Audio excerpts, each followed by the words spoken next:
Hi, this is Abbott Austin, and I want to continue with another video on balance. So I had another previous video on what do people understand by balance, what do they mean, what's the popular understanding, and I got some good feedback in the comments. It's helped me to think about balance a little further, and in my mind, I think we can think of balance in two basic or overarching ways.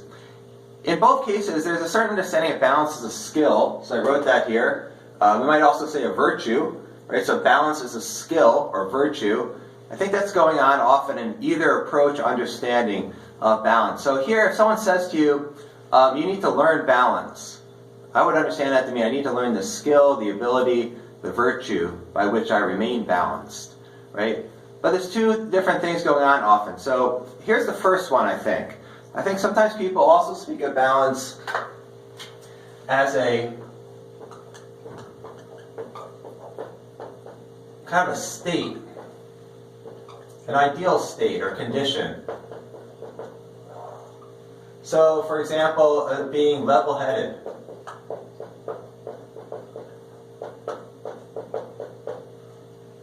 Being poised or calm, relaxed, whatever you might put there. So I think sometimes people speak of balance. They're also speaking of a state of being level-headed, poised, calm, whatever other adjectives or words you have for that. And the idea here, when this is the understanding of balance, is the state, it's something to be maintained against different trials. Right? So here we have certain trials or difficulties, troubles.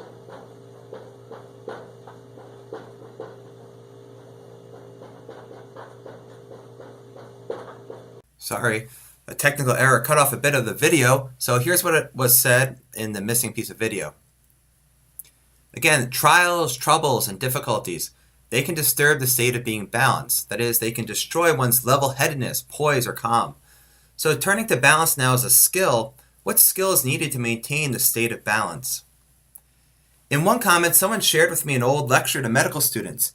In the lecture, the skill or virtue of equanimity was commended to them. So think about it. A doctor has to deal with medical crises. Equanimity allows a doctor to keep his or her calm or poise in the face of those crises. Or in general, you might say a person needs the skill of adaptability or the ability to withstand trials. Right off there, our high-tech studios here at St. Procopius had a glitch. But I was saying that here we have this understanding of balance as a state, being level-headed, poised, calm. And then when trials, troubles, or difficulties arise, you need to have a skill or virtue in order to withstand those trials and maintain your level-headedness, your poise, your calm. Okay, so that's one understanding, I think, out there of balance.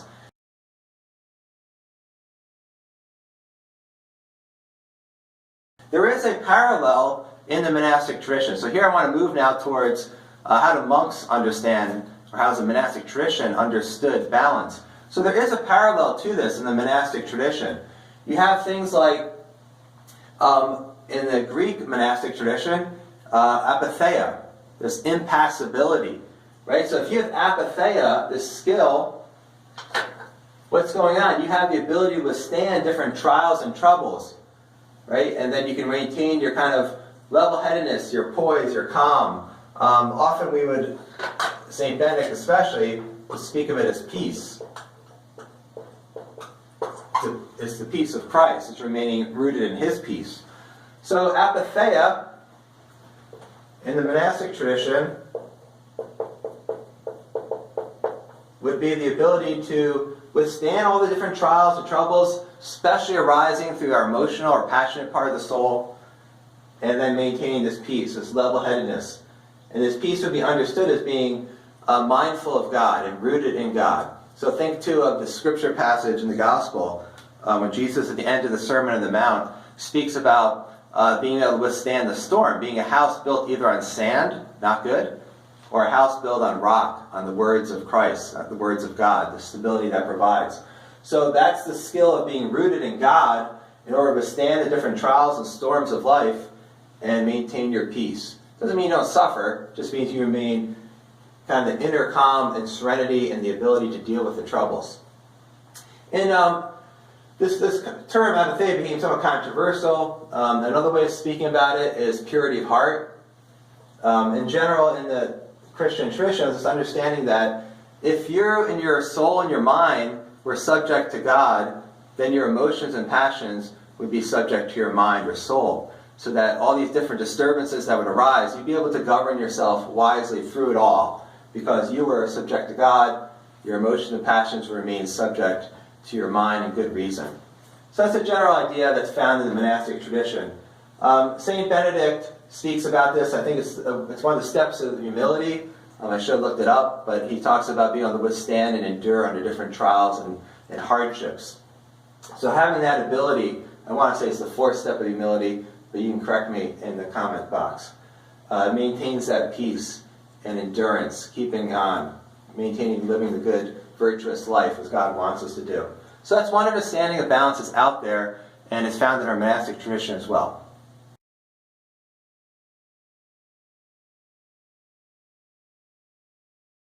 So I said there was actually two approaches or understandings to how we understand balance. I think in a popular understanding, and so first I started with balance is a skill. That's just in general. We sometimes speak of balance as a skill or a virtue. But then it depends what we think of in another sense of balance. Is it a state? So I just spoke about that. Balance as a state, ideal state being poised, calm, so forth. There's another way of understanding this, and it's balance. Instead of balance as a state, here we have balance as a right arrangement of things.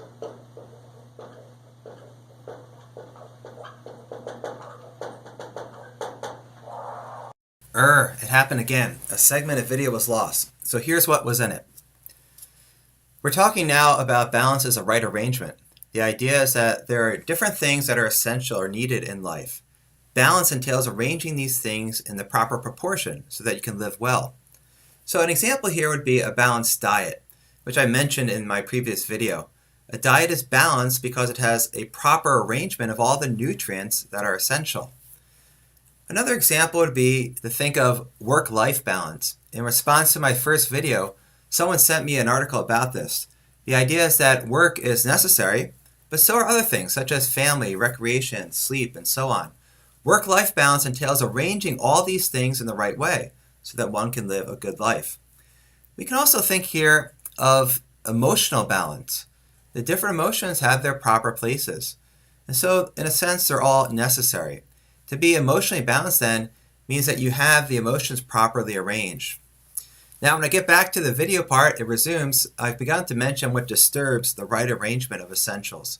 It's when one essential dominates so that others are excluded. For example, when work dominates too much, it pushes out other needed things in life. Your work-life balance is then lost. Or when one emotion is too dominant, your emotional balance is thrown off. Flip there in our high-tech studios here at St. Procopius Abbey. So I was talking about the proper arrangement of emotions. And sometimes you might have one emotion dominating too much. And I gave the example of fear or worry. There are certain times where fear and worry help us to be alert and respond to a real danger or problem. But it can kind of become too prevalent in our emotional state, and that becomes a problem. So it might be a similar thing. Having the right arrangement of emotions, in a certain sense, could be thought of in this way as well. Okay, so you get the idea. There's proper arrangement of the different essentials in life, and what's going to disturb this is when one essential dominates. So one essential thing pushes out others.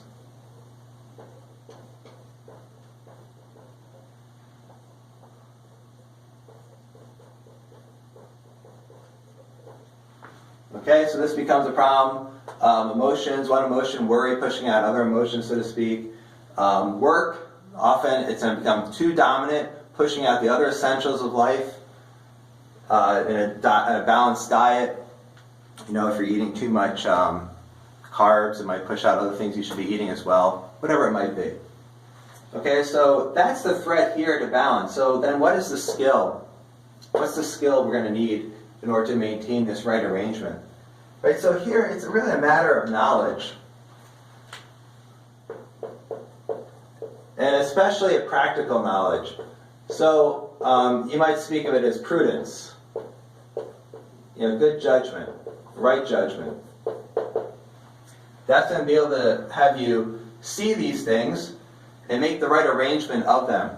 Right? So that's what we'll be looking for. Articles are written about work-life balance, written about balanced diet, things like that, in order to maintain this right arrangement when, for whatever reason, one thing that's essential is becoming too dominant and pushing out other things.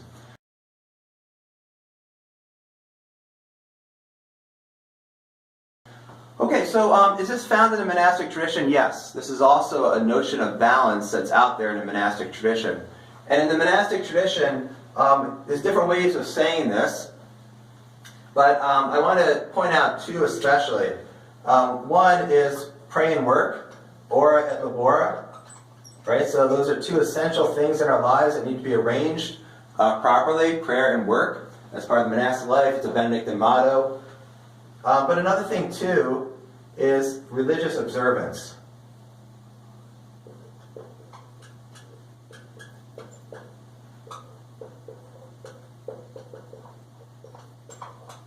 So when you look at some of the ancient monastic literature, you have people here, monks, who are following the rule of life, right? They're doing things like fasting, spending time in prayer,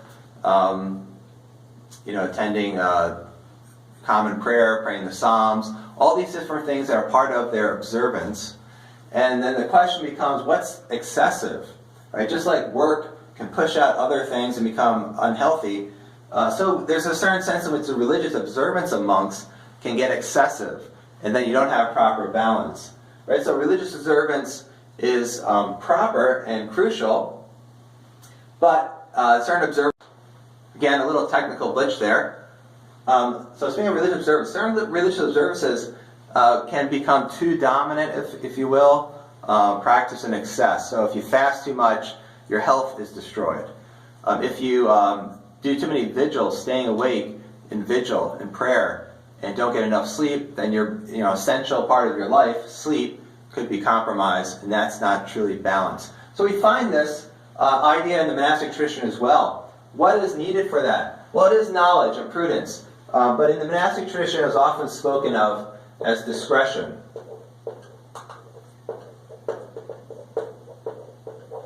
Okay, so discretion. You have to have that discretion by which you know what's the proper thing. So you'll see in, for example, St. Anthony, right, the father of Christian monasticism. St. Anthony will talk about how discretion is the most important virtue if you're going to live the monastic life, in order to kind of keep things right. The greatest virtue, of course, is love, but discretion is crucial if we're going to live the monastic life well. So he highlights that. You find that in John Cashin's conferences. So if you look at conference number 2, you have actually St. Anthony being quoted there and talking about the importance of discretion in order to get the balance of religious observance right. So in future videos, I would like to go into this more using especially John Cashin. He has some really interesting things to say about this that I think we can kind of adapt into a somewhat modern language or modern insights as well and see how it makes a lot of sense. So God bless you. I hope you found this helpful to understand better what monks understand by balance.